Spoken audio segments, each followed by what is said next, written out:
Tras estos sucesos, los ciudadanos de Tebas se reunieron para elegir un nuevo rey y eligieron a Layo, hijo de Labdaco, porque era de la casa y el linaje de Cadmo. Y es que el padre de Labdaco era Polidoro, que era uno de los hijos de Cadmo, aunque no hubiera nacido dentro del matrimonio.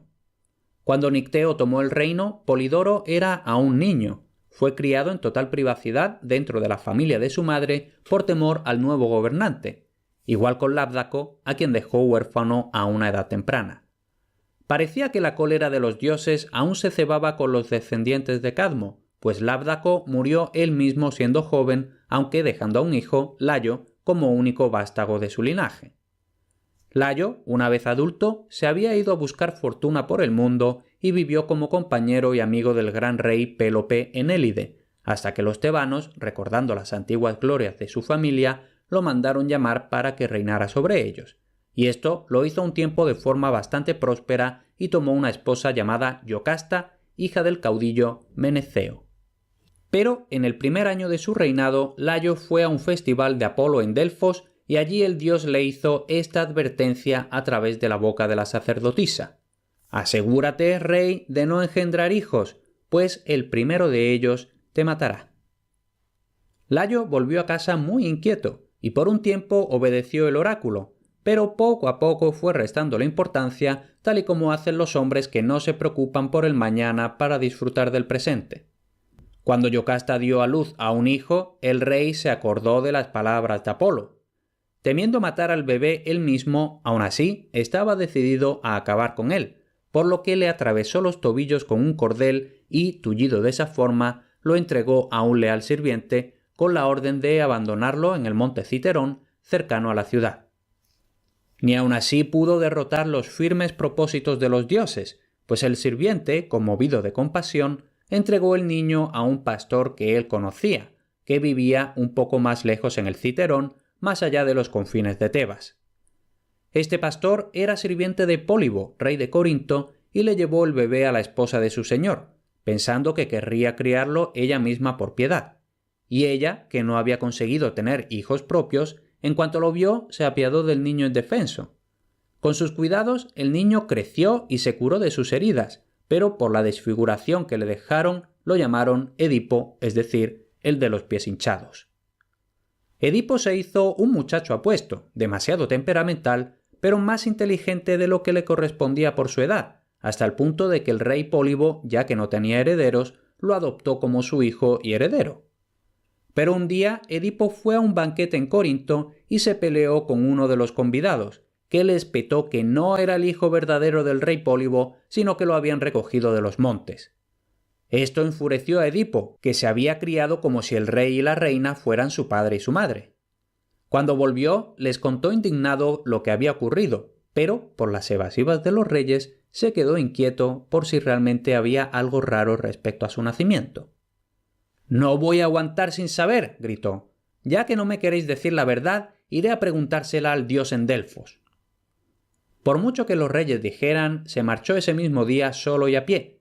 Cuando le preguntó a la profetisa de Apolo, su única respuesta fue esta: «Edipo, el más desafortunado de los hombres, habría sido mejor que nunca hubieras nacido, pues estás destinado a matar a tu padre y a casarte con tu madre».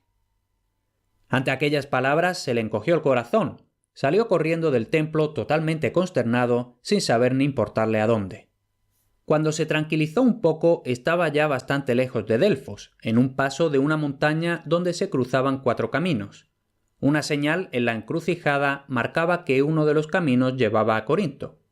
«Hacia allí iré, pues», dijo Edipo, y dio unos cuantos pasos en esa dirección, pero luego se acordó. «No, no», gritó, «no me atrevo, no debo ir a casa. Nunca volveré a poner un pie en Corinto mientras mis padres estén vivos, y de esa forma el oráculo nunca se cumplirá. Si un hombre sabio es advertido con antelación, es posible evitar el destino, aunque los mentecatos vayan por ahí sin ser capaces de resistirse. Solo tengo que evitar Corinto y asentarme en alguna otra ciudad, y así anularé la terrible profecía». Tras decir eso, Edipo se volvió, animado con nuevas esperanzas, volvió a leer las señales de la encrucijada y eligió seguir el camino que llevaba a Tebas. No había caminado mucho cuando se topó con un hombre montado en un carro de mulas, acompañado por 5 sirvientes a pie. El camino era estrecho en esa parte, y los sirvientes le gritaron con insolencia a Edipo que dejara pasar a su señor, que iba conduciendo los mulos al galope, y uno de ellos le golpeó en la cara gritando: «¡Aparta, perro!». Edipo se enfureció tanto que de un brinco saltó al carro, desenvainó su espada y mató al conductor, que cayó muerto en el camino. Los esclavos salieron huyendo, pero Edipo los persiguió y, frenético, mató a todos menos a uno. Entonces prosiguió su camino, pero temiendo el alboroto que podría haber en Tebas por lo que acababa de hacer, decidió evitarla por un tiempo y se fue hacia las colinas, donde encontró hospitalidad entre unos pastores. En aquellas remotas tierras las noticias viajaban despacio, pues habían pasado varios meses y todavía los pastores no hablaban de aquellos asesinatos, lo cual sorprendió a Edipo, pues sabía que el señor del carro debía de ser alguien importante, a juzgar por sus ropas y equipaje. Cuando finalmente los pastores le dijeron que habían oído unas terribles noticias, no eran las que Edipo esperaba, sino que eran relativas a un extraño monstruo que estaba causando estragos en Tebas. Según se decía, la criatura tenía cuerpo de leona, alas de águila y cabeza y pecho de hermosa doncella. Hablaba con voz humana y se hacía llamar Esfinge, es decir, la estranguladora, no sin razón, pues no atacaba a los rebaños como solían hacer los monstruos, sino solo a los niños y hombres jóvenes. Los atacaba por sorpresa y tras estrangularlos con sus garras de león, les sorbía la sangre. Los aterrorizados tebanos habían parlamentado con la Esfinge en una roca cerca de la ciudad donde ella se había asentado, y entonces les ordenó que cada mes debían pagarle un tributo de un joven que sería su víctima a menos que pudiera responder un acertijo. «Resuelve mi acertijo», decía, «y te dejaré marchar». Pero nadie hasta entonces había sido capaz de resolverlo, por lo que los tebanos continuaron pagando aquel horroroso tributo tras elegir a la víctima cada mes a suertes. Y es que aquello les parecía mejor que dejar que la Esfinge les arrebatara a los niños cuando le pareciera. «Si yo fuera rey de Tebas», gritó Edipo al enterarse de aquello, «o resolvería el acertijo o yo mismo moriría por el pueblo. Me parece que quien ocupa el trono de Cadmo es un mentecato. De lo contrario, no permitiría la ruina de la flor de su reino». «De hecho, el rey de Tebas ha muerto recientemente», dijo uno de sus amigos pastores, «asesinado en una pelea, según he oído, y el hermano de la reina, que ahora se hace cargo del reino, ha proclamado que quien quiera que sea capaz de resolver el acertijo de la Esfinge obtendrá el reino y la mano de la viuda como recompensa». «¿Y cuál es el acertijo?», preguntó intrigado Edipo. Pero eso lo desconocían los pastores. Lo único que sabían era que sobrepasaba la inteligencia de cualquier hombre. Edipo sonrió, pero no dijo nada, y al día siguiente se despidió de sus amables anfitriones, diciéndoles que ya era hora de seguir buscando fortuna en el mundo. Unos días más tarde apareció un joven caminante ante una de las 7 puertas de Tebas, con la ropa manchada por el viaje y las sandalias llenas de polvo, pero aún así con gran nobleza en su forma de hablar y su actitud. Era ya la hora del mercado cuando entró en la ciudad, y ante todo el pueblo anunció que era Edipo, de Corinto, que había acudido por la recompensa prometida al hombre que pudiera resolver el acertijo de la Esfinge. Unos ancianos tebanos, compadeciéndose del joven extranjero, le advirtieron de que iba a arriesgar su vida para nada. «No serás capaz, hijo», dijo uno de ellos, «igual que todos los demás, y sufrirás la misma muerte horrorosa a manos del monstruo». Pero Edipo no se dejó disuadir, por lo que los ancianos lo llevaron cerca de la roca de la Esfinge. Allí, echada sobre un montículo, la extraña doncella disfrutaba del sol. Levantó la cabeza ante el ruido de los pasos mientras se le formaba una sonrisa en aquel rostro tan hermoso como cruel. Al ver a Edipo, comenzó a lamerse los labios delicadamente, como un gato cuando ve un pájaro con un ligero ronroneo. Pero él, en absoluto asustado, se sentó en otro montículo cerca de ella y dijo: «Letal doncella, terror de Tebas, rétame con tu acertijo a ver si lo acierto». La Esfinge se quedó observándolo con sus fríos y brillantes ojos y entonces cantó dulcemente: «¿Cómo se llama la criatura que conserva su natura, aunque primero anda sobre 4 pies, luego en 2 y finalmente en 3?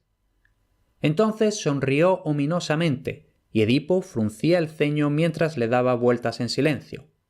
De repente miró a la Esfinge y dijo bien alto: «El hombre es esa criatura», exclamó. «El hombre primero gatea a 4 patas, cuando es un bebé, luego camina erguido en sus 2 pies, y finalmente en la vejez se ayuda de un bastón, que es el tercer pie. ¿Es esa la respuesta del acertijo, oh esfinge, o no?»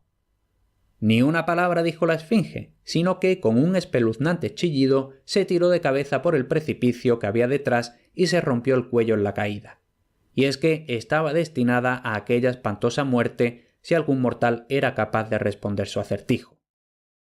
Habían pasado 20 años desde que el extranjero de Corinto había librado a los tebanos de su incómoda visitante, cuando, un día temprano, una afligida multitud se reunió ante las puertas del antiguo palacio de Cadmo.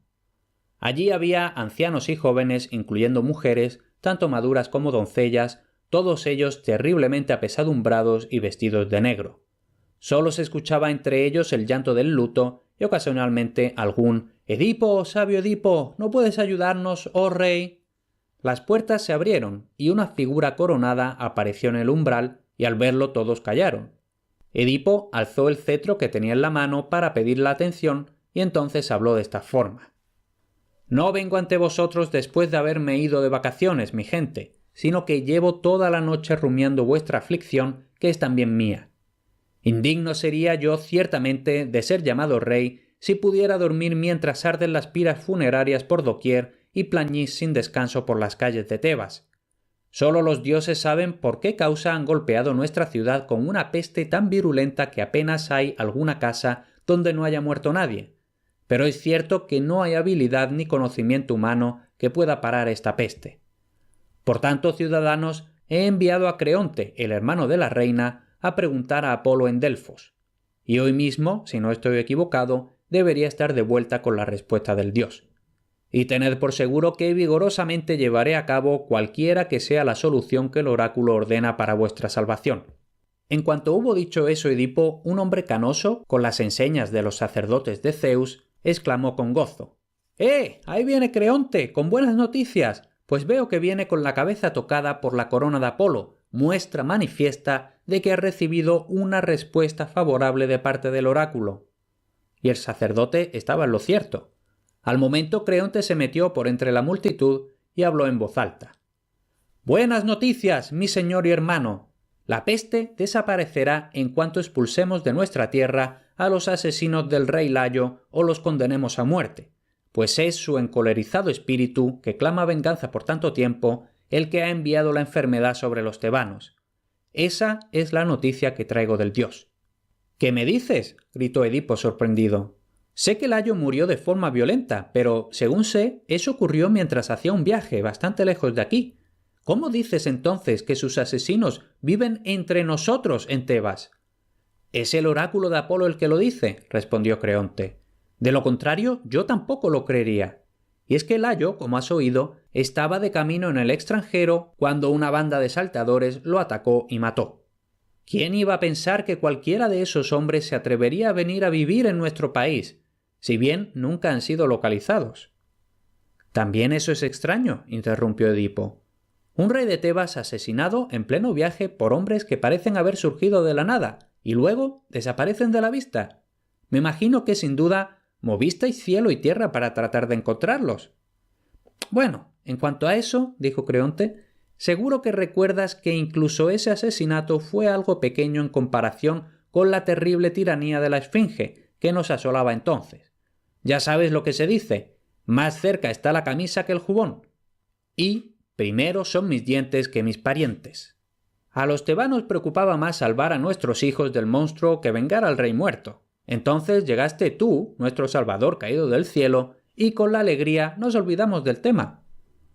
Con la ayuda de los dioses, dijo Edipo solemnemente, salvaré a Tebas una segunda vez, pues no descansaré hasta que haya encontrado y castigado a esos asesinos, y de eso haré mi obligación no solo como rey, sino como sucesor de Layo desde que heredé su trono.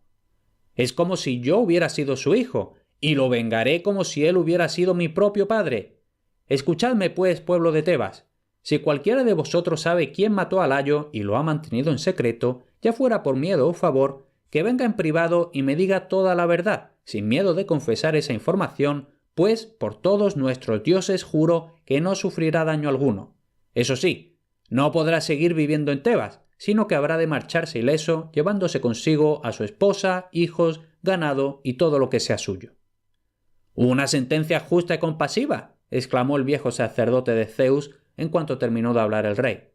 «El hombre, si estuviera aquí, que ha ocultado a los asesinos con su silencio, no está libre del derramamiento de sangre». Entonces Edipo prosiguió aún más solemnemente y con tono más severo. «Eso para el que sepa la verdad y se decida a hablar. Pero escuchadme bien ahora, ciudadanos.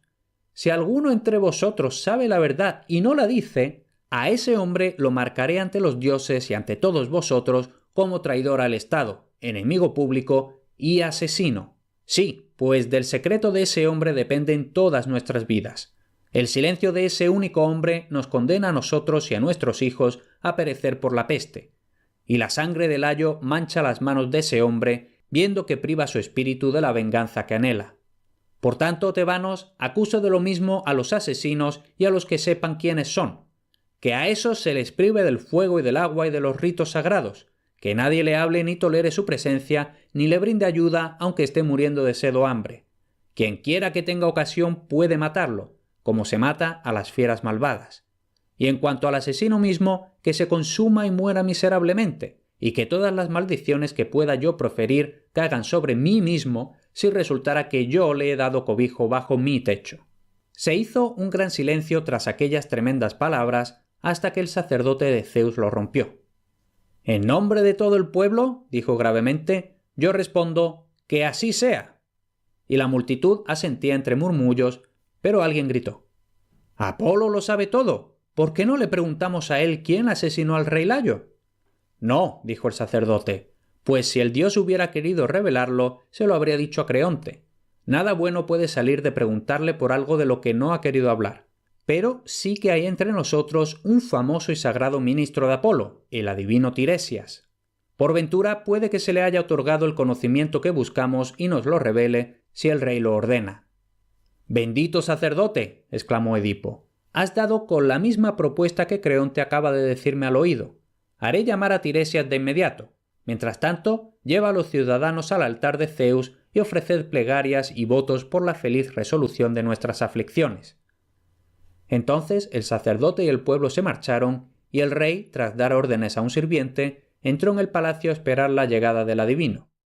Todos los tebanos tenían a Tiresias en altísima consideración, no solo por su don de la profecía, sino también por su longevidad sin precedentes, que había sido regalo de los dioses. Fue contemporáneo y amigo del viejo Cadmo, y ya era anciano cuando Dioniso llegó a Tebas. Había sido el primero en dar la bienvenida al dios y advertido en vano al obstinado Penteo de que no se le opusiera. Desde que ocurrió todo esto habían pasado ya 3 generaciones, pero Tiresias aún seguía disfrutando de un cuerpo bastante robusto y de una mente sin merma. Esto fue una compensación de Atenea por una herida que le había infligido en su juventud, pues tuvo la mala fortuna de ver sin querer a la diosa desnuda mientras se bañaba en el bosque, y ella, entre la sorpresa y la furia del momento, gritó: «Los ojos que han visto a Atenea desnuda quedarán ciegos para siempre jamás». Como ni siquiera ella tenía el poder de revertir aquella maldición, cuando se calmó y entendió que la ofensa de Tiresias había sido involuntaria, le pidió a Zeus que le concediera una vida extraordinariamente larga y a Apolo que le otorgara el don de la infalible profecía. Y entonces ella le entregó ambos presentes a Tiresias y añadió una porción de su propia sabiduría. Apenas había entrado Edipo en palacio cuando escuchó fuera la voz del adivino, bien conocida, y salió al patio. Tiresias estaba allí, apoyando el brazo en un muchacho, su lazarillo y sirviente. Su rostro lleno de arrugas expresaba una gran agitación.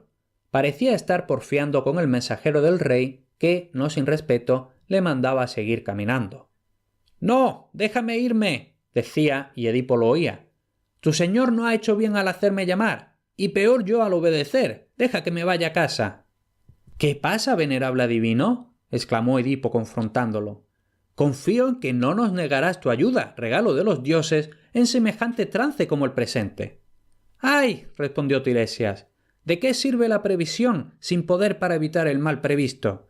Rey, consiente que me vaya. no puedo, no me atrevo a decir la verdad de lo que me preguntas. Entonces, ¿sabes quién mató a Layo?, gritó Edipo, y mientras el adivino inclinaba la cabeza, continuó encolerizado. ¡Traición! ¡Traición a mí, tu rey, y a Tebas, tu patria! Traición si, conociendo el secreto del que depende su salvación de esta terrible peste, no lo revelas inmediatamente. ¡Habla! ¡Te lo ordeno! No, te lo imploro, en nombre de tus afligidos conciudadanos. ¿Qué? ¿No hablas? Agitas la cabeza y te vuelves. El más ruin de los hombres. Si tu corazón no fuera más duro que la piedra de un molino, te conmoverías por la miseria que atraviesa tu país. ¿A qué viene tanta pasión, Edipo?, respondió tranquilo el adivino. Lo que tenga que pasar pasará, lo revele yo o no. Y te digo que no hablaré, así que encolerízate cuanto quieras, pues eres alguien que puede mandar sobre los demás, pero no sobre tus ataques de ira. —¿Es que no tengo razón para enfadarme? —espetó feroz el rey— ante tu pérfida obstinación. Pero la cólera, anciano, no me nubla el juicio. Ya veo qué significa tu silencio. Hablaré yo. Tú eres el hombre que buscamos. ¿Fuiste tú el que tramó el asesinato de Layo? Sí, si no fuera porque eres ciego, tuyas habrían sido las manos que lo mataron. El adivino se estremeció de pies a cabeza y levantó el bastón que llevaba como si fuera a dar un golpe, pero, dominándose con esfuerzo, dijo: ¿En serio? Entonces, oh rey, te pido que te atengas a la proclama que has hecho hace un momento y desde ahora no te dirijas a mí ni a ningún tebano, pues tú eres aquel cuya culpa mancilla la ciudad. —¿Serás capaz de decirme eso a la cara? —dijo furioso el rey. —Viejo insolente, ¿sabes con quién estás hablando? —Con aquel que me ha obligado a hablar contra mi voluntad —respondió el impávido adivino—. Así que no me culpes por hablar de forma clara. —Pues habla más claro aún —gritó Edipo—. Has dicho mucho y aún así no suficiente, pues no soy capaz de entender lo que quieres decir. Entonces Tiresias tendió la mano hacia adelante y señalando directamente al rey, dijo de forma solemne: «Tú eres el hombre al que nos estás mandando buscar». «¿Te atreves? ¿Te atreves?», balbucía Edipo casi sin poder hablar de furia. «No dirás eso 2 veces y seguirás vivo». «Ahórrate las amenazas», respondió el adivino. «No temo nada de lo que me puedas hacer, pues la verdad me protege». «Claro», repuso con desdén el rey, «a otros, pero no a ti, pues ¿qué va a saber de verdad el que es ciego de cuerpo y mente?»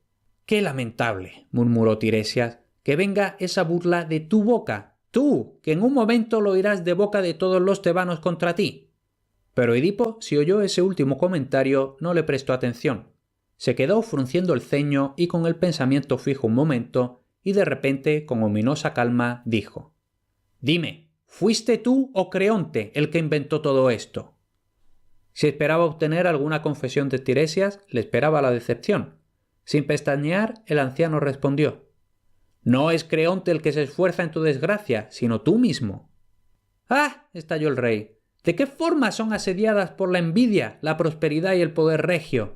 Y pensar que por estas cosas el reino de esta ciudad que yo no pedí, el leal Creonte, mi amigo desde el primer momento, había de planear mi ruina. ¡Ay! Sobornar de esa forma a un brujo, a un mago embaucador, cuyos ojos están ávidos de lucro solo, pero ciegos para las profecías. Sí, Tiresias, ¿cuándo has demostrado ser un adivino digno de fiar? ¿Cómo ayudaste a Tebas cuando la esfinge aterrorizaba la región? Y es que su acertijo no era para que viniera cualquiera y lo adivinara, sino que requería del arte de la adivinación. ¿Acaso pudiste tú adivinarlo, ya fuera por augurios o por señales de algún dios? No, fui yo, el extranjero, Edipo el patán, el que acabó con la esfinge, resolviendo su acertijo, valiéndome solo de mi ingenio, no de la adivinación. Y a tal hombre pretendes tú derrocar con la esperanza de ser la mano derecha de Creonte cuando se siente en el trono. Me parece a mí que mucho vais a lamentar los dos el intento, y si no fuera por tus blancos cabellos, te enterarías con grandes tormentos del valor de tu supuesta sabiduría». Con eso se le acabó la paciencia al viejo adivino y le respondió con desdén: «Aunque tú eres el rey, yo tengo el derecho de responder a tu acusación, pues no soy esclavo tuyo, sino de Apolo. Nadie podrá decir que soy un acólito de Creonte, pues a nadie considero mi amo o señor. Te digo, pues, ya que me reprochas que soy ciego, que tú, aunque tienes ojos, no ves la cantidad de males que te rodean, ni la naturaleza de tu casa, ni de quienes viven contigo. Vaya, ¿acaso sabes de quién eres hijo? Es que, sin pelos en la lengua, eres aborrecible para tus allegados, tanto los vivos como los muertos, y ya se acerca la hora en que la maldición de tu padre y de tu madre te expulse de esta tierra. Y tus ojos, tan aguzados ahora, no verán nada sino eterna oscuridad. Ahora, Edipo, ríganos a Creonte y a mí de insultos, que es lo propio del más ruin de los hombres vivos o que llegue a vivir en el futuro. «Esto es absolutamente intolerable», gritó Edipo fuera de sí. «Vete fuera de mi vista. Que te vayas, digo. No mancilles mi suelo ni un segundo más». «Pero aún no he dicho nada sobre aquello por lo que me habías hecho llamar», espetó el adivino con dignidad. «Si hubieras sabido la cantidad de sandeces que ibas a decir, te habrías quedado en casa», exclamó el rey. «Puede que tú me consideres un necio», dijo Tiresias despacio, «pero tus padres no pensaban lo mismo». «¿Mis padres?», dijo Edipo intrigado. «Mis padres nunca te han conocido. Quédate, Tiresias, has despertado en mí una vieja inquietud. Dime, ¿quién me engendró?» «Este día te engendrará y te destruirá», respondió el adivino con tono solemnemente oracular. «¡Bah! Deja de hablar en acertijos», gritó Edipo con impaciencia. «¿Y cómo no? ¿No eres tú un experto en resolverlos?», preguntó Tiresias. «No, te dejaré que lo resuelvas tú con tus habilidades. Escúchame, pues poco me preocupo yo por tu desagrado, ya que sé que no tienes poder para tocarme un pelo. El hombre al que buscas, el asesino de Layo, al que has denunciado y proscrito, ese hombre está aquí. Un supuesto extranjero se revelará hoy que es tebano de nacimiento y poca gracia le hará descubrirlo. Pues a partir de ahí acabará exiliado, ciego, con un bastón, aunque todavía puede ver, un vagabundo que ahora mismo es rico. Se probará que es el hermano de sus propios hijos, el esposo de la que lo engendró y de su padre no solo el asesino, sino suplantador en el lecho conyugal. Vamos, Edipo, da unas vueltas a lo que acabo de decir, y si algo de eso resulta no ser verdad en poco tiempo, entonces podrás llamarme con razón falso profeta. Ahora, muchacho, dijo a su lazarillo, vámonos a casa, que aquí he terminado. Tras decir eso, Tiresias se marchó acompañado de su sirviente. El rey se quedó mirándolo un rato, estupefacto, y entonces entró en palacio con pasos irregulares. Durante su conversación, el mensajero que había ido a por Tiresias, un viejo y leal criado, había estado todo el rato presente con muda consternación. Estaba a punto de seguir a su señor dentro del palacio, cuando una voz lo llamó desde la puerta del patio. Al girarse, vio a Creonte acompañado por 3 o 4 ancianos tebanos y acudió a su encuentro. El hermano de la reina era un hombre de porte majestuoso y semblante razonable, pero estaba pálido y afligido en el momento de dirigirse al viejo sirviente. «Amigo», dijo, «tú puedes decirme a mí y a estos ciudadanos si el terrible informe que acabo de escuchar es cierto. Lo sé de alguien que habló con Tiresias después de marcharse. Por lo visto, el rey me acusa a mí, de conspirar contra él. ¿Me van a acusar a mí de traidor? ¡Intolerable! Antes moriría con ciudadanos que vivir deshonrado entre vosotros». «Paciencia, noble Creonte», dijo uno de los ancianos. «Sin duda el rey habló bajo la presión de la furia y no quiso decir lo que dijo». «¿Pero lo dijo?», gritó Creonte al sirviente. «¿Dijo que yo había azuzado al adivino a inventarse tal patraña?» «Esas fueron sus palabras», respondió el anciano a regañadientes. «Lo que de verdad quiso decir, no lo sé». «¿Y estaba en control de sus impulsos cuando me calumnió de esa forma?», insistió Creonte. «No podría decirte», dijo el otro. «Lo que el amo hace está oculto a los ojos de los sirvientes. Pero ahí viene mi señor». Conforme hablaba, Edipo entró dando grandes zancadas por el patio en dirección a ellos, y al ver a Creonte le dijo con malevolencia: «¡Ah, tú! ¿A qué has venido? Tienes la cara bien dura si osas aparecer aquí justo cuando se te ha acusado de ser el asesino del rey y pretendiente a su corona. Dime, ¿de qué forma me he mostrado cobarde o necio que creíste que podrías derrotarme sin armas, sino mediante engaños?» «Esto es injusto, rey», respondió Creonte. «No tienes derecho a acusarme y condenarme sin escuchar mi defensa. Escucha antes de juzgar». «No», interrumpió el rey.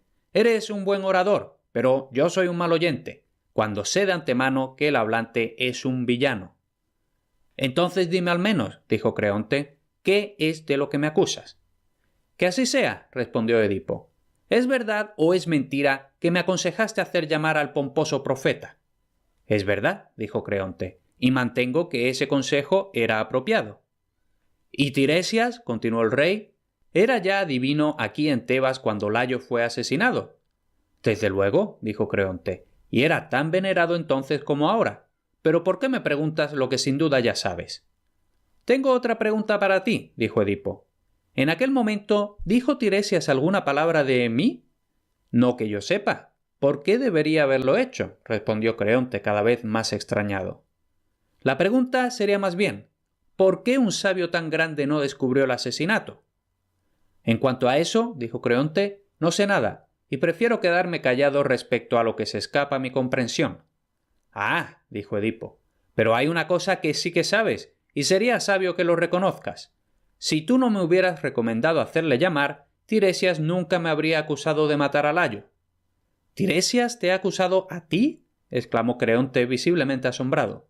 Son las primeras noticias que tengo de eso.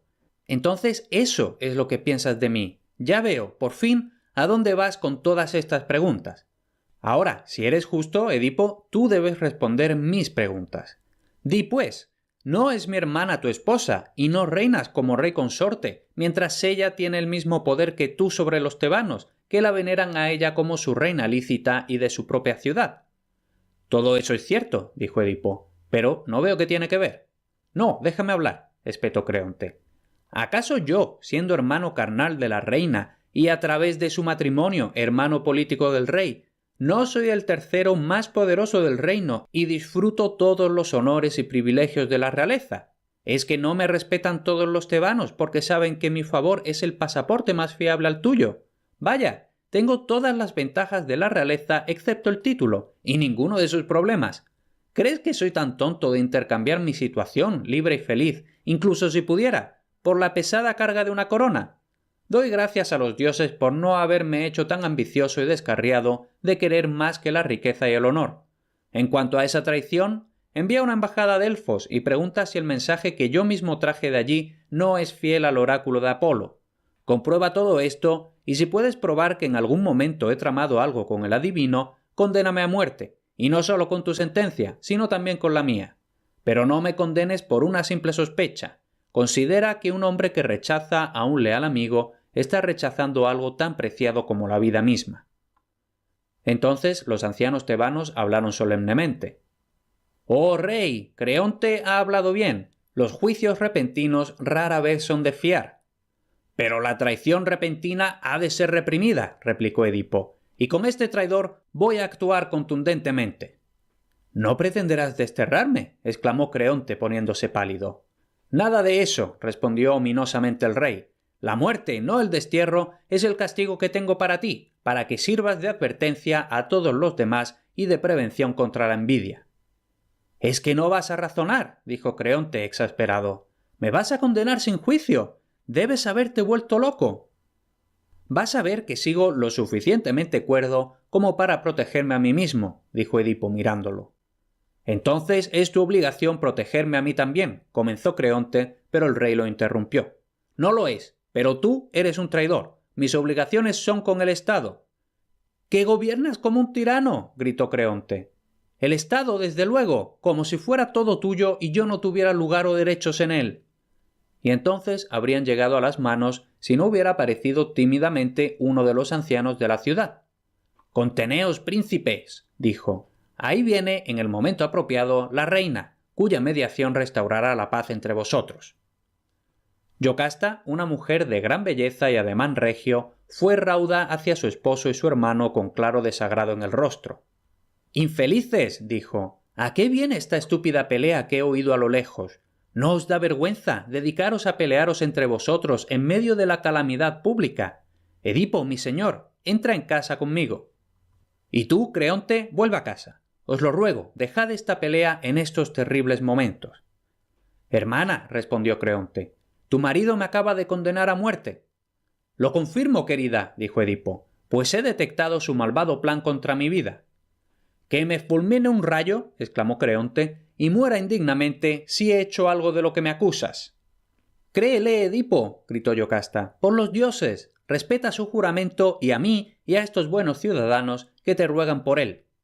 Sí, rey, dijo el anciano, todos te rogamos que no condenes sin pruebas a un hombre que se ha mostrado siempre intachable y ahora hace un solemne y tremendo juramento por su inocencia. Mira tú, dijo Edipo, que al pedir eso puedes estar pidiendo mi propia muerte o destierro. No, por el sol divino entre todos los inmortales, gritó el anciano, que me muera aborrecido de los dioses y los hombres si se me hubiera cruzado por la mente semejante idea. Pero me sangra el corazón por nuestra afligida tierra. ¡Ay! ¿Es que vas a añadir más pesares a los muchos que ya soporta Tebas? Basta, respondió el rey con osquedad. Que se vaya, aunque me cueste la vida un mi reino. Me conmueve tu piadoso ruego, no ninguna de sus palabras. Será detestado a donde quiera que vaya. Tú eres detestable, le espetó Creonte, incluso cuando cedes. Y en tus arranques de cólera eres absolutamente intolerable. La gente como tú son sus propios males los peores posibles.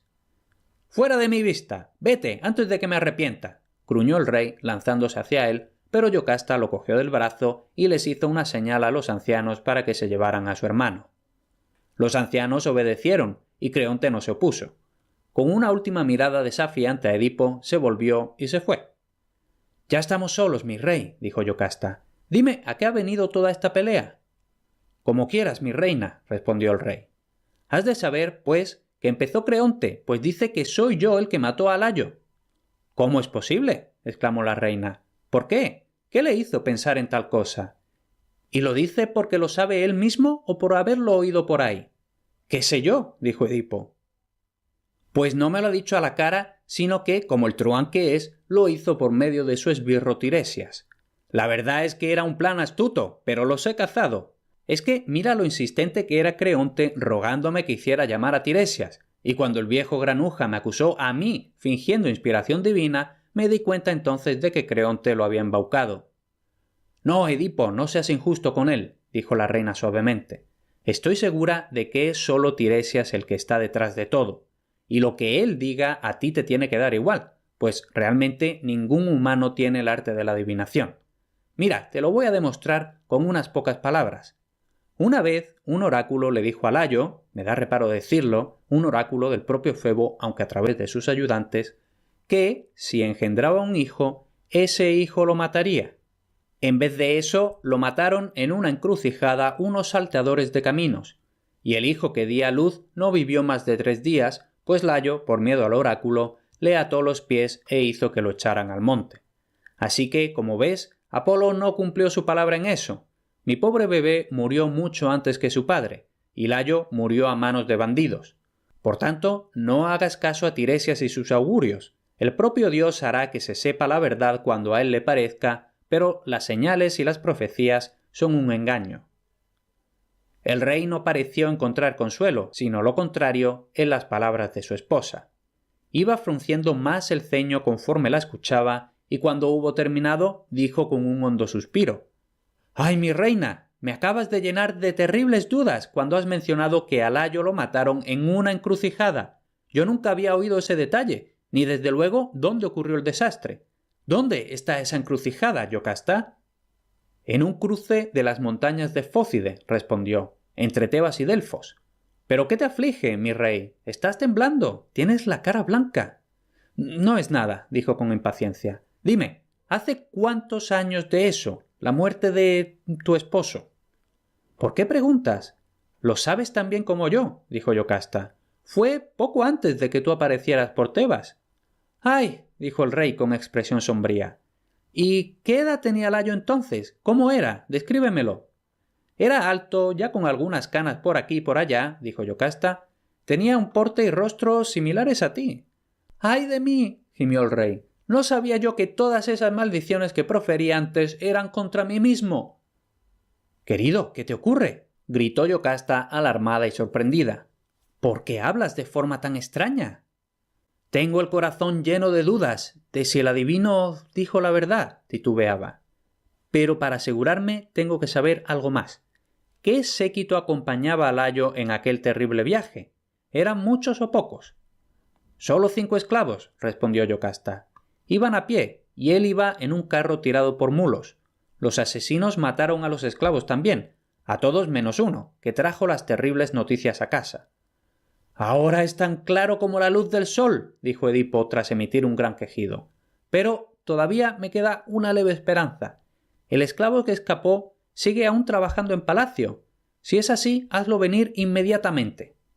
«Sigue trabajando para mí», dijo la reina, «pero no en palacio, pues poco después del asesinato, el mismo día, según recuerdo, que tú apareciste en Tebas trayéndonos la salvación, vino él y me imploró que lo pusiera a cargo de los ganados en las colinas, diciendo que no podría soportar vivir en Tebas ni un día más. Yo no entendí por qué. Él había sido un leal sirviente de mi marido, por lo que le concedí su petición, pues consideré que su lealtad merecía lo que pedía. Creo que desde entonces nunca ha puesto un pie en Tebas. «Pero puedes hacerlo venir cuanto antes», dijo Edipo con ansia. «Si así lo deseas», respondió Yocasta. «¿Cuándo te he negado algo de lo que me has pedido? Pero sí te voy a preguntar, querido, ¿qué es lo que tienes que preguntarle tú a ese hombre? ¿Y de dónde toda esta agitación?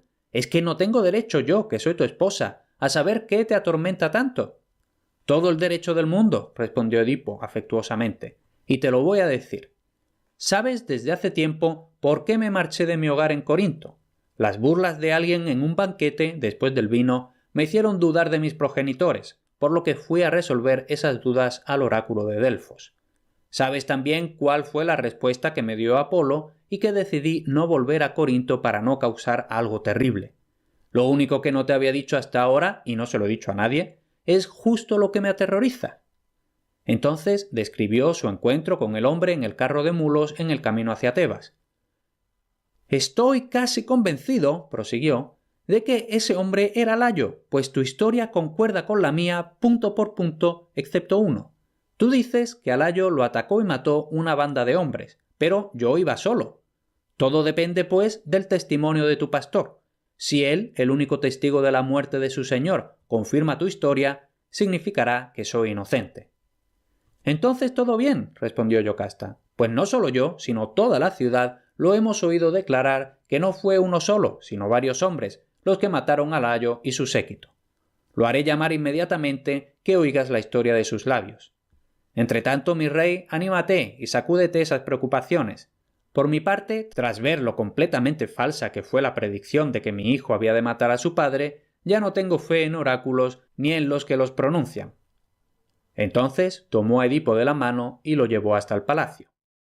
Era la hora del reposo de mediodía y la plaza del mercado de Tebas permanecía en silencio y solitaria bajo el sol. A la fresca sombra del pórtico de un templo, un grupo de solemnes ancianos estaba sentado conversando en voz baja y melancólica. Eran aquellos ancianos de la ciudad los que habían llevado a Creonte hasta el palacio. Lo habían llevado de vuelta a casa y ahora, demasiado afligidos como para dormir, discutían su acalorada entrevista con el rey. Mientras hablaban, un extranjero vestido con ropas de viaje cruzó el mercado mirando a su alrededor, como buscando la dirección que debía seguir. Un hombre canoso, de aspecto cansado por el viaje, pero bien vestido y de paso ligero. «¿A dónde vas, amigo?», le preguntaron los ancianos. «Señor», dijo el recién llegado acercándose a él, «busco al rey Edipo. Por favor, indícame el camino a su casa, o dime dónde puedo encontrarle, pues mi mandado es de gran importancia». Los ancianos lo estudiaron de arriba abajo, cruzándose susurros unos con otros. Entonces dijo el que acababa de hablar: «Encontrarás al rey en su palacio muy cerca de aquí, y te llevaremos hasta allí nosotros mismos. ¿Podremos conocer la naturaleza de tu mandado?» «Os lo agradezco, buenos señores», respondió el extranjero, «pero no tengo tiempo que perder. Si os dirigís al palacio, oiréis las noticias que traigo cuanto antes». Entonces los ancianos se levantaron y le llevaron hasta allí a toda prisa, y conforme entraban por el patio se encontraron con la reina y sus mujeres, que llevaban guirnaldas y cestas llenas de incienso. «Padres de la ciudad», les dijo Yocasta, «me encontráis de camino a los templos de nuestros dioses con ofrendas para sus altares, pues Edipo es presa fácil para no ser capaz de juzgar las cosas del presente según las pruebas de las cosas del pasado. Por tanto, tras exhortarlo en vano, me dirijo yo a implorar la ayuda de los dioses ante este apuro, y especialmente a Apolo, el más adecuado para la ocasión. Encomiable cosa esta que hago, venerables ancianos, pues contemplar al timonel del estado golpeado de tal forma ha de llenarnos a todos de ansiedad». Antes de que los ancianos pudieran responder, el extranjero se metió en palacio gritando: «Bienaventurada seas por siempre, señora, ya que me imagino que no eres otra que la mujer de Edipo». «Estás en lo cierto, extranjero», dijo la reina cortésmente, «e igualmente te deseo a ti lo mejor. Pero dime, ¿de dónde vienes y qué te trae hasta aquí?» «Vengo de Corinto», dijo el hombre, «y traigo buenas noticias para tu marido, reina». «Buenas noticias, digo, aunque él las recibirá con tristeza. El pueblo de Corinto quiere hacerle rey, pues el anciano Pólibo ha muerto». «Sí que son buenas noticias», gritó Yocasta exultante, y volviéndose hacia sus sirvientas: «Tú, corre, ve y dile al rey que venga enseguida». «¡Ja! Oráculos de Delfos, ¿dónde estáis ahora? El hombre que vaticinabais que moriría a manos de Edipo ha muerto, y el miedo que tenía Edipo lejos de su hogar natal es infundado». Con una sonrisa triunfal recibió a su señor mientras él salía y le dijo: «Escucha lo que este extranjero viene a decirte, Edipo, y verás cuán fiables son los oráculos del sublime Apolo. Trae noticias desde Corinto sobre la muerte de tu padre Pólibo». «¿Muerto Pólibo?», exclamó el rey. «¿Estás seguro de esto, amigo?» «Tan seguro como cualquiera que lo haya visto enterrar», respondió el mensajero corintio. «¿Murió de enfermedad o por alguna traición?», preguntó el rey impaciente. «De muerte natural», dijo el mensajero. «No sabría decirte cuál fue su dolencia, pero a tan avanzada edad cualquier mal puede mostrarse mortal». Edipo respiró aliviado y, volviéndose hacia la reina, dijo: «Ah, querida, después de esto, ¿quién puede fiarse de las voces del templo oracular de Delfos, el que me dijo que yo había de matar a mi propio padre? Pues mi padre está bien enterrado, y no por mi mano, a menos que sea que ha muerto de pena por mi ausencia. Solo en ese caso habría tenido yo alguna influencia en su muerte». «No, mi señor», replicó Yocasta, «esa profecía era tan falsa como todas las que te han tenido aterrorizado. Ya te dije que no tenían fundamento y ahora quizá me creerás de una vez». «Sí, tenías razón», dijo el rey, «y a mí el miedo me tenía confundido, pero aún no me quedo tranquilo del todo, pues verás, Yocasta, aún puede cumplirse la otra mitad de la profecía. No soy el asesino de mi padre, gracias a los dioses, y nunca podré serlo ya, pero todavía es posible que siga destinado a casarme con mi madre. Ese miedo nunca cesará de atormentarme mientras ella siga con vida». «¿Por qué tienes que obsesionarte de tal manera sin necesidad?», empezó a decir Yocasta. Sin embargo, el corintio, que había oído las últimas palabras del rey con total atención, exclamó: «Disculpa, señora, pero permíteme preguntarle al rey Edipo, ¿quién es la mujer con la que teme tanto casarse?»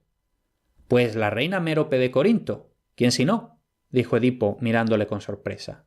«Ah», dijo el otro, «entonces te dignarás a repetir el oráculo del que estabas hablando hace un momento, el que se te dio en Delfos.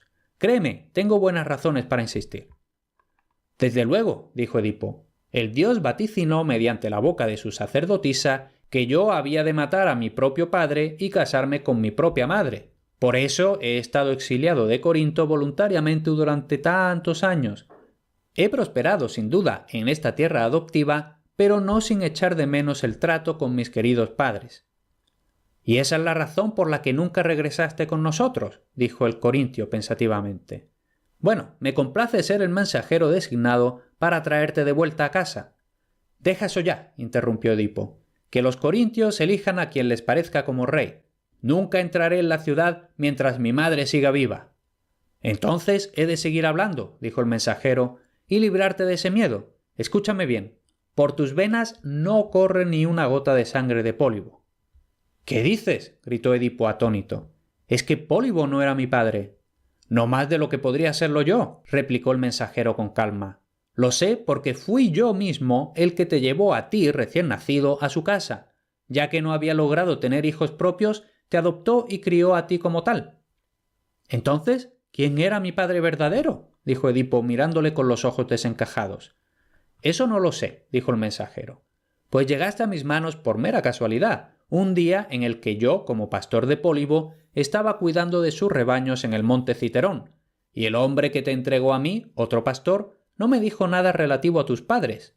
Pero de cruel corazón debieron de ser, fueran quienes fueran, pues no solo te habían abandonado, sino además lisiado de la forma más bárbara imaginable, pues te habían unido los tobillos con una liga de cuero, y es un milagro que no hayas quedado cojo de por vida. Por eso te pusieron tu nombre, por la hinchazón de tus pies. ¡Ah, amarga desgracia de mi infancia!, gritó Edipo. ¿Quién lo hizo, mi padre o mi madre? No sé, dijo el mensajero. Quizá el pastor que te entregó a mí sabría... Sí, interrumpió Edipo frenéticamente. Háblame de este hombre. ¿Quién era? Un pastor, como te he dicho, respondió el mensajero. He olvidado su nombre, pero trabajaba para el rey Layo, que reinaba Tebas por entonces. ¿De Layo?, exclamó el rey. ¿Y dónde está ahora? Tengo que hablar con él. ¿Sigue vivo? Tus propios ciudadanos han de saberlo mejor, dijo el corintio. En cuanto a mí, nunca volví a verlo. ¿Alguno de vosotros, gritó el rey, girándose hacia los ancianos, conoce al hombre al que se refiere el extranjero o sabe qué ha sido de él? Creo, dijo uno de ellos tras una pausa, que debe ser el viejo pastor que sirvió a Layo durante tanto tiempo y que ahora está al cargo de los apriscos de la reina, pero quizá ella sepa decirte mejor. —¿Oyes eso, Yocasta? —dijo el rey, estremeciéndose de emoción. —Justo el que habíamos mandado a buscar. ¿Qué dices? ¿Será el mismo que el que dice el extranjero? Pero Yocasta estaba con la mirada perdida, como si estuviera en trance, y tenía la tez pálida como si estuviera muerta. Absortos, escuchando la conversación, los ancianos no se habían fijado en nada de esto, pero ahora la observaban alarmados. En cuanto a Edipo, su gran preocupación lo tenía ajeno al aspecto consternado de su esposa, mientras ella respondía débilmente. —¿Qué más da a quién se refiera? No le prestes atención. De nada sirve andar revolviendo en estas cosas.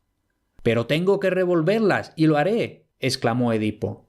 No descansaré hasta haber indagado en ello y descubierto quiénes son mis verdaderos padres. —No lo hagas por los dioses —dijo Yocasta de modo suplicante—. Si aprecias tu vida, déjalo estar. Ya sufro yo demasiado, tal como es. —No te desanimes —respondió él fríamente—. Incluso si yo resultara ser el hijo de una esclava, eso no puede afectar a tu reputación. —Por favor, te lo ruego, déjalo ya —dijo la reina con voz angustiada—. Hazme caso, es por tu propio bien que te imploro. —Ni una palabra más —dijo Edipo. Lo que tú llamas mi propio bien ha sido mi azote todo este tiempo, si te refieres a mi falsa creencia de que era hijo del rey Pólibo. Pero ahora sabré la verdad. —¡Ah, condenado! —estalló la reina. —Ojalá nunca llegues a saberla. —Claro —dijo Edipo con desdén—, está claro por qué tú no quieres.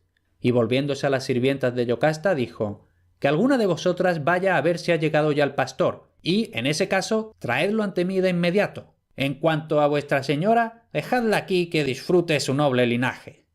—¡Ay, ay de ti, desgraciado! —lamentó Yocasta—. Nada más tengo que decirte ahora, ni volveré a tenerlo. Entonces se metió aprisa en palacio, seguida por sus afligidas sirvientas. Los ancianos cruzaron miradas consternadas y el más importante de ellos dio voz a su pensamiento común. —Edipo, ¿qué aflige a la reina que se marcha de forma tan repentina con una pena tan desgarradora? ¿No respondió a tus preguntas? Me temo que algo malo vaya a salir de su silencio. —Déjalo estar —dijo el rey—. Tengo total determinación de conocer mi linaje, por muy humilde que sea. En cuanto a ella, pues es mujer, es orgullosa y considera vergonzoso haberse casado con un hombre de clase baja. Pero yo me considero hijo de la fortuna, y mientras ella me haga prosperar, nunca habré de sentirme deshonrado. Sí, la fortuna es mi madre, y las horas y las estaciones son mi familia, las que una vez me degradaron y más tarde me exaltaron. Ese soy yo, por nacimiento, y mi naturaleza nunca cambiará tanto como para no desear conocer mi linaje. —Seguro que no es nada —respondió el anciano—. Más bien nos imaginamos, pues no sería la primera vez, que en los prados del Citerón te dio a luz alguna dríade tras ayuntarse con algún dios. Ah, ¿quién puede saber si Pan o Apolo o el señor de Cilene o Baco, que adora jugar con las ninfas en sus escondrijos montañosos, es el padre de Edipo? Mientras decía esto, un anciano cubierto por una piel de oveja salió del palacio y en cuanto Edipo lo vio, exclamó: —Ancianos, ahí viene el pastor, por fin, a menos que yo, como nunca lo he visto, esté equivocado. Pero tú debes conocerlo. ¿Es él? —Es él, y nadie más —replicó el anciano principal. —Bien lo conocemos, pues Layo no tenía sirviente más leal. —¿Y tú lo reconoces, extranjero corintio? —dijo Edipo. —Sí —dijo el mensajero tras un rápido vistazo—, este es el hombre del que hablaba, rey. —Ven aquí, anciano —dijo Edipo haciéndole una señal al que acababa de llegar—. mírame a la cara y responde lo que voy a preguntarte. ¿Has sido sirviente de Layo?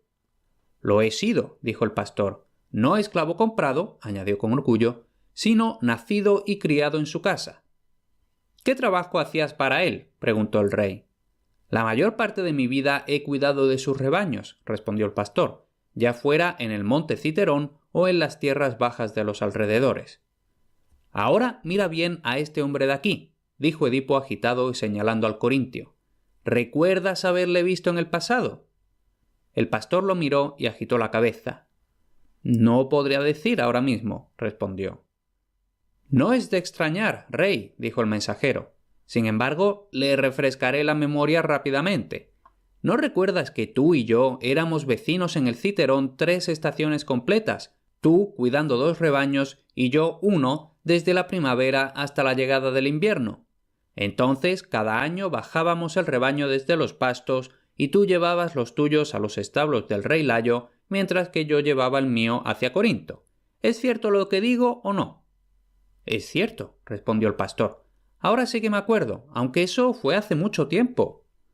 Muy bien, pues, dijo el mensajero mirando complacido a Edipo.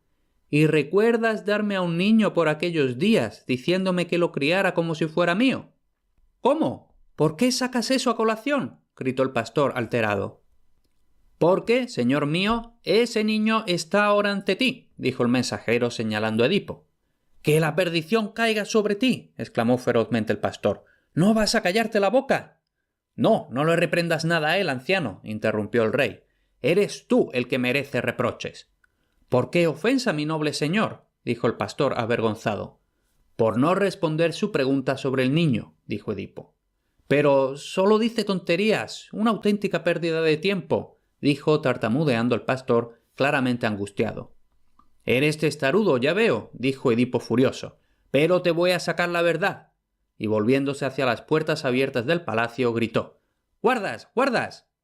Y de inmediato se plantaron ante el rey 4 fornidos lanceros, haciendo traquetear sus armas mientras bajaban por los escalones del pórtico. «¡Prended a este esclavo y atadlo bien!», ordenó, pero entonces el pastor empezó a gritar de terror. «¡No, no! ¡Perdóname, señor! ¡Por los dioses, no me tortures, viejo como soy! Hablaré. ¿Qué quieres saber?» «¿Le diste un niño a este hombre como él afirma?», preguntó el rey. «Sí que se lo di», respondió de mala gana. «Ojalá hubiera muerto ese mismo día». «Morirás este día», replicó Edipo, «si no me cuentas hasta el último detalle. ¿Era tuyo este hijo o cómo acabó en tus manos?» «No era mío», dijo el pastor. «Me lo dio alguien». «¿Quién?», preguntó Edipo, encolerizado. «Sigue remoloneando y te haré hablar tras terribles tormentos. Te lo pregunto por última vez. ¿En qué casa nació el niño?» «No me preguntes eso», dijo llorando el anciano, retorciendo las manos. «Ah, señor, por todos los dioses te imploro, no me preguntes eso». «Si te lo tengo que preguntar otra vez», dijo Edipo con una feroz mirada, «estás muerto». «Hoy me dijeron», murmuró el pastor entre sollozos, «que el niño era de la casa de Layo». «¿Era de alguno de sus sirvientes o pariente suyo?», dijo Edipo severamente. El pastor miró a su rostro implacable y finalmente confesó. «Se dice que era el propio hijo de Layo, pero la que está aquí en palacio, tu esposa, lo sabrá mejor, pues fue ella quien me lo dio para que lo matara». «¿Ella, la madre, tuvo las agallas?», susurró Edipo. «Sí, pues temía la profecía», prosiguió el pastor, «que decía que el niño había de matar a su padre. Sin embargo, yo, por compasión, le di el niño a este corintio aquí presente, creyendo que si desaparecía de aquí, Layo estaría a salvo. Pero lo salvó. ¿Y para qué final? Rey, si él afirma verazmente que te recibió de mí, tú naciste con un horroroso destino». «¡Ay, ay!», chilló el rey en terrible agonía. «Ahora está totalmente claro. ¡Ah, luz del día! Ahora Edipo te contempla por última vez. Edipo, el nacido en mala hora, incestuoso, parricida». Entonces alzó la mano derecha en una especie de gesto de despedida, se volvió y se metió en el palacio dando tumbos como un borracho. Las pesadas puertas de bronce se cerraron tras él con un gran sonido metálico, y entonces se oyeron estremecedores ruidos de cerrojos echados y quedó el patio completamente en silencio. Cuando el rey hubo desaparecido de la vista de todos, los espectadores de aquella escena se quedaron un rato mudos e inmóviles, absortos de horror. El mensajero de Corinto fue el primero en recuperarse en cierta medida. «Adiós, viejo amigo», susurró al pastor. «No es este lugar para mí, he de irme». «Te acompañaré hasta la puerta de la ciudad», susurró el otro, «pues he de buscar a Creonte. Alguien tiene que decirle de inmediato lo que acaba de suceder». Y los dos viejos sirvientes se fueron juntos. Viéndolos marcharse, los guardas del rey intercambiaron algunas palabras y se metieron en palacio. El sonido de su paso armado despertó de su letargo a los ancianos, que se juntaron en torno al altar en medio del patio y se pusieron a rezar. Pero aún miraban con ansia las puertas cerradas, como deseando e igualmente temiendo que se abrieran. Y finalmente, tras oír los cerrojos deslizándose, se abrieron de par en par y el mayordomo del rey salió a toda prisa con gran pesar y el rostro lleno de terror. «¿Qué pasa? ¿Qué nuevo desastre ha ocurrido?», gritaron los ancianos mientras el otro se plantó ante ellos mirándolos. «¡Ah, honrados líderes de nuestro pueblo!», exclamó. «¿Qué cosas habéis de escuchar y contemplar? ¿Cuánto habéis de lamentar los que amáis la antigua casa del Ábdaco? Y es que me parece que ni toda el agua del Istro o el Fasis podría limpiarla, mancillada como está. La culpa, queriendo y sin querer, se ha adueñado de ella, y no tardará en revelarse por completo». «Hemos escuchado el terrible secreto de la casa», balbuceó un anciano. «¿Qué puede haber peor que eso?». «En una sola frase te responderé. Ha muerto la divina Yocasta». «¡Ay, desventurada! ¿Cómo es posible?», gritó el anciano. «¿Pero cómo ha muerto? ¿Por qué repentino infortunio?». «Por su propia mano», respondió el mayordomo, y, al oír los terribles gemidos de horror de los ancianos, prosiguió. «Es ciertamente terrible de oír, pero os habéis librado de lo peor. No habéis visto lo que yo he visto. Señores, me habéis preguntado cómo ha muerto nuestra desdichada reina. Os lo diré, de forma rápida, eso y lo demás. Cuando entró en casa, en medio de su congoja, de la que vosotros mismos fuisteis testigos, se metió directamente en su alcoba, mesándose a dos manos los cabellos, y cerró y aseguró la puerta antes de que ninguno pudiéramos hacer nada. Entonces todos la oímos emitir los más lastimeros gemidos, invocando al que tanto tiempo lleva muerto, al ayo, y lamentando su doble matrimonio, mediante el cual ella, doblemente desgraciada, dio a luz al asesino de su marido y a los hijos de su hijo. Solo eso pudimos oír los sirvientes, mientras permanecíamos aterrorizados ante la puerta del cuarto. Pero de sus últimos momentos nadie sabe nada. Y es que entonces se metió Edipo por los corredores del palacio, totalmente enloquecido, y fue embravecido de aquí para allá, gritándonos que le diéramos una espada y que le lleváramos a aquella que era su mujer y aun así no su mujer, la madre de sus hijos y de él mismo. No le obedecimos, desde luego, sino que nos quitamos de en medio lo mejor que pudimos. Ninguno de nosotros le habríamos dicho por nuestras vidas dónde se encontraba la señora. Pero, como si algún dios lo fuera guiando en medio de su frenesí, Edipo fue directo al umbral de la cámara de la reina y allí, con un horrísono grito, echó la puerta abajo tras destrozar los cerrojos y los goznes y entró en la habitación, donde vio a la reina colgada de una viga por su propio cinto. Ante aquella visión, Edipo aulló como un animal salvaje. Entonces la tomó en sus brazos, deshizo el nudo y la puso en el suelo, pero ya estaba muerta. Y entonces, horrible de presenciar, le quitó los dorados broches de su vestido y con uno en cada mano se apuñaló los ojos una y otra vez, hasta que tuvo las mejillas regadas de sangre, gritando todo el rato que aquellos desventurados ojos no habían de seguir viendo sus desgracias y su desastrada casa, ni seguir engañándolo, salvo en la oscuridad. Entonces dejé a aquellos dos, marido y mujer, abrumados por su ruina común. Gozaron al principio de una genuina felicidad, pero ahora, en un solo día, luto, locura, muerte, infamia, todas las desgracias los asedian. Dejó de hablar llorando y durante un rato nadie reunió el valor de hablar. Entonces el anciano principal preguntó en voz baja y afligida: «¿Pero el desdichado tiene ahora algo de consuelo en medio de su terrible agonía?» «No», dijo el sirviente, «pues no para de gritar que alguien lo guíe hasta aquí para que toda Tebas pueda contemplar al parricida, no me atrevo a repetir sus abominables palabras, gritando que ha de abandonar sus tierras de inmediato, desterrado de aquí, según la maldición que salió de sus propios labios. Carece de fuerza y guía. De lo contrario... Pero mirad, las puertas se están abriendo. Es él. Ahora, tebanos, contemplaréis algo inquietante, y aún así, lastimoso. La verdad es que la lástima se mezcló con el horror que emocionaba a aquellos ancianos mientras Edipo salía a tientas y les dejó ver las espantosas ruinas de sus ojos. Estremecidos, apartaron su mirada y alzaron sus voces en un coro quebrado de lamentaciones y reproches contra el destino. «¡Sois vosotros! ¡Sois vosotros!», sollozaba Edipo estirando sus desvalidas manos. «Sí, reconozco vuestras voces, amigos. No quedo abandonado por completo. Vosotros seguís leales aún al ciego». «¡Ay, ay! ¿Cómo fuiste capaz de este horrendo acto?», lamentaron los ancianos. «Mejor estarías muerto que viviendo ciego. ¿Qué dios te incitó a ello?» «Apolo, fue Apolo, amigos», gimió Edipo. «Él ha finalizado el trabajo de mi destrucción, pero mis propias manos, no las de otro, me golpearon.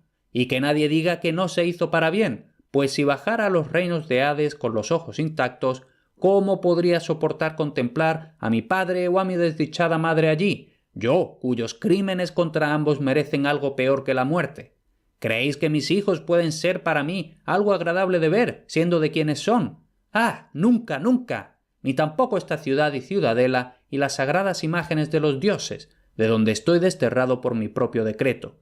Sí, os ordené expulsar al desdichado que hubiera obrado contra la familia de Layo, y ahora yo, autoestigmatizado con tal ignominia, ¿he de mirar a esta gente a la cara? No, antes, si tuviera el poder de neutralizar mi escucha también, no tardaría en dejar este desdichado cuerpo incapaz de percibir cualquier cosa, y no solo sería ciego, sino también sordo, pues bien está que la mente se queda aislada de todo el mal exterior. ¡Ay tú, Citerón! ¿Por qué me recibiste y no acabaste conmigo de inmediato? ¡Ay, Pólibo! ¡Ay, Corinto y estancias que consideré mi casa ancestral! ¡Cuán hermoso por fuera y odioso por dentro fue el niño que criasteis! ¡Ah, solitario bosque y encrucijada, que recibisteis de estas manos la sangre de mi padre! Sin duda, me recordáis a mí y lo que hice, entonces y después. ¡Oh, frutos antinaturales, abominables! Pero basta, suficiente vergüenza es incluso hablar de los actos de vergüenza. Vosotros, ancianos, os suplico, por los dioses, alejadme de Tebas, o matadme, o arrojadme al mar, donde ninguno de vosotros pueda verme más. Vamos, amigos, no hay mal en echarle mano a alguien tan deshonrado. No dudéis por temor a que os contamine. No hay hombre que pueda llevar tal carga de culpa y agonía, excepto yo. Así habló Edipo, adelantando a ciegas la mano, y los ancianos lloraban apiadándose de él, pero aún así se apartaban aún conmocionados. Pero de repente gritó el mayor de ellos: «Mirad, en buena hora viene Creonte. Le corresponde a él considerar tu petición, Edipo, viendo que solo queda a él para defender esta tierra en tu lugar». «¡Ay de mí! ¿Qué le digo ahora?», murmuró Edipo. «¿Qué lealtad puedo esperar de él, a quien injurié tan manifiestamente?». Al ciego se iba aproximando el sonido de pasos acelerados, una exclamación reprimida y finalmente la voz de Creonte, severo pero compasivo. «No vengo, Edipo, para burlarme de ti, ni a reprocharte tus injurias pasadas, pero si ya has dejado de tener consideración por los hombres, venera al menos los benefactores rayos del dios del sol y no expongas a su vista tu detestable presencia, intolerable a la tierra y a los cielos. Que alguien le cubra los ojos y lo meta en la casa. La piedad exige que las aflicciones familiares queden solo para la familia». Algunos de la casa, que para entonces se habían reunido en el pórtico, se apresuraron a obedecer. Edipo les permitió cubrir sus ojos con un paño de lino, pero mientras lo metían dentro, se volvió y exclamó: «¡Por los dioses, Creonte! Ya que, a pesar de lo que yo creía, tratas tan noblemente al que tan malévolamente te había tratado a ti, concédeme un favor. Destiérrame inmediatamente de esta tierra a algún lugar desierto, donde no pueda tener trato con alma humana». «Eso debería haber hecho sin que me lo pidieras», dijo Creonte, «si no hubiera querido preguntarle primero a Apolo qué nos encomienda hacer». «Pero ya ha dado a conocer su voluntad», dijo Edipo, «que os libréis del parricida y deshonrado». «En efecto, tal fue el tono de su orden», respondió Creonte, «pero en nuestro presente apuro es mejor averiguar su voluntad más detalladamente, pues ahora tú eres testigo de que él habla sin fallo». Lo dejo todo a tu cargo, dijo Edipo sumiso, y me pongo enteramente en tus manos.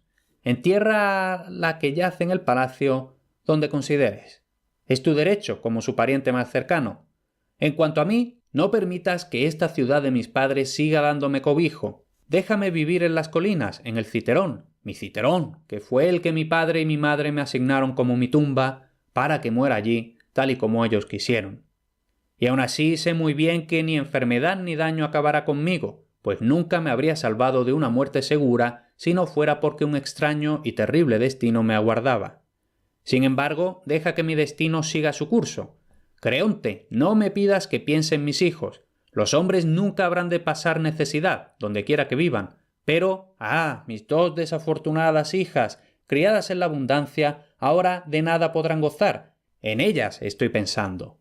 Permíteme cogerles las manos una vez más y lamentar con ellas nuestras desgracias. Vamos, príncipe, vamos, noble vástago de un noble linaje, concédeme esto, pues sólo su tacto me permitirá imaginar que aún las tengo, como cuando estos ojos podían ver.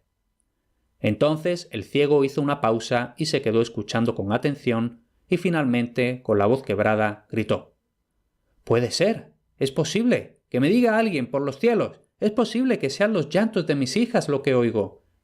Que Creonte me haya traído a mis amadas hijas. ¡Es cierto!». «Sí», respondió Creonte, «pues he hecho traer a las niñas para que su presencia te anime como nunca antes». «¡Bendito seas!», gritó Edipo, «y que los dioses te concedan mejor destino que a mí». «¿Dónde estáis? ¿Dónde estáis, hijas mías? Venid aquí, vamos. Es con estas dos manos que vuestro padre ha de veros ahora, las que han de servirle en lugar de los ojos que una vez fueron tan resplandecientes y aguzados». Hablando así, extendió las manos y mientras una vieja nodriza llevaba a las dos hermosas muchachas hacia él, nadie de los presentes era capaz de contener las lágrimas. Muchos contemplaron aquel lastimoso espectáculo, pues además de los sirvientes del palacio y los del propio Creonte, una buena cantidad de ciudadanos se había reunido para entonces allí. Edipo apretó a las niñas contra su pecho y las besó, y comenzó a lamentarse por ellas, diciendo: «¡Ay, ay, mis queridas hijas! ¡Cuán amargo es el destino que os aguarda! ¡Qué desprecios y desdenes habéis de soportar a manos del pueblo tebano! De cada asamblea de los ciudadanos, de cada festival de los dioses, seréis rechazadas y enviadas llorando a casa, expulsadas de todo rito sagrado. Y cuando lleguéis a edad merecedera, ¿qué hombre no tendrá en cuenta la deshonra que perseguirá a las hijas de tal padre, como para tomar por esposa a las dotadas con tal reproche y vergüenza? Ningún hombre, hijas mías. Antes, sin duda, habréis de languidecer en la más estéril virginidad. ¡Ah, hijo de Meneceo! Estas dos no tienen ya más padre que tú, pues los que les dimos vida estamos ya muertos, muertos los dos. Por tanto, te lo ruego, no consientas que tus parientes vaguen sin hogar, sin marido, pordioseando algo de pan. No hagas que su destino se iguale al mío. Apiádate de ellas, son tan jóvenes, tan pequeñas y tan sumamente desamparadas, a menos que tú te hagas cargo de ellas. Prométeme que lo harás, noble Creonte, y estréchame la mano». En silencio, Creonte se comprometió. «Bien está», dijo Edipo, dejando escapar un suspiro de alivio. «Y ahora, queridas hijas, me gustaría daros algunos consejos antes de partir, si los pudierais comprender, pero en vez de eso os diré que roguéis siempre por un destino mejor que el de vuestro padre».